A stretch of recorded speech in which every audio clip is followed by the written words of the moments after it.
আসসালামু আলাইকুম আমার ইউটিউব বন্ধুরা, সবাই কেমন আছেন? আশা করি সবাই ভালো আছেন। আমার আবারও চলে এসেছি নতুন একটি রেসিপি নিয়ে। আমার আজকের রেসিপি হলো পালং দিয়ে বিফ কারি বা পালং দিয়ে মাংসের ভুনা। অসম্ভব মজার একটি রেসিপি। এখানে আমি নিয়েছি 500 গ্রাম পালক। ওটাকে ভালো করে ধুয়ে কুটে নিয়েছি।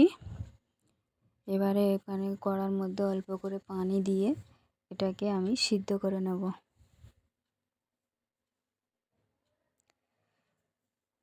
ঢাকা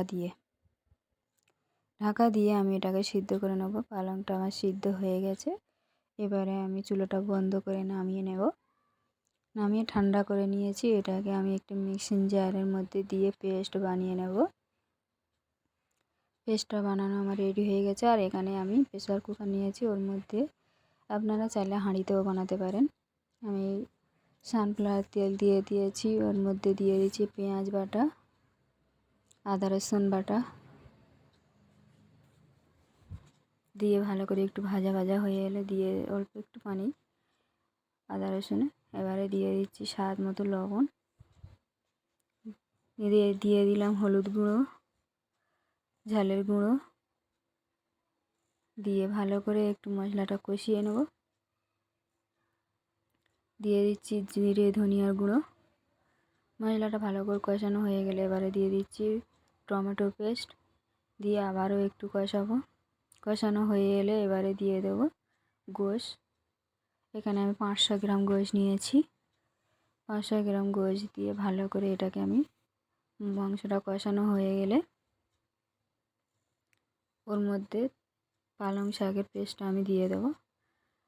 মাংসটা আমার কষা হয়ে এসেছে। এবারে পালং শাকের পেস্টটা দিয়ে আবারও কিছুক্ষণ কষাবো। এইভাবে ঢাকা দিয়ে কিছুক্ষণ কষিয়ে নেব।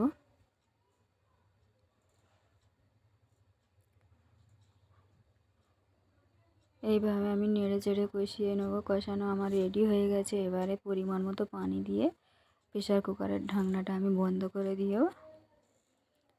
করে দিয়ে আমি 5 থেকে 6টা সিটি মারলে আমার তরকারিটা রেডি হয়ে যাবে। এইভাবে একবার হলেও বাড়িতে বানিয়ে দেখবেন, আর কেমন হয়েছে আমাকে কমেন্ট করে জানাবেন। দেখুন আমি ঠান্ডা করে প্রেসার কুকারের মুখটা খুলে দিয়ে আমি দেখাচ্ছি কেমন হয়েছে আপনাদের নামিয়ে।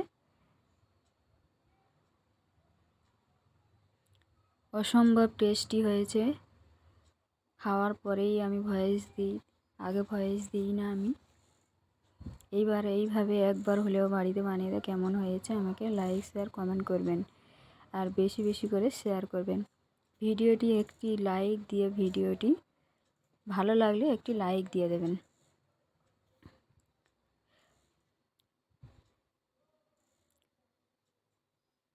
আমার চ্যানেলকে যারা সাবস্ক্রাইব করে রেখেছেন তাদের অসংখ্য ধন্যবাদ। আর যারা এখনও পর্যন্ত সাবস্ক্রাইব করেননি বা আমার চ্যানেলে নতুন আছেন, অবশ্যই চ্যানেলটিকে সাবস্ক্রাইব করে পাশে থাকবেন। ফিরে আসবো নতুন একটি রেসিপি নিয়ে। এখানেই শেষ করছি।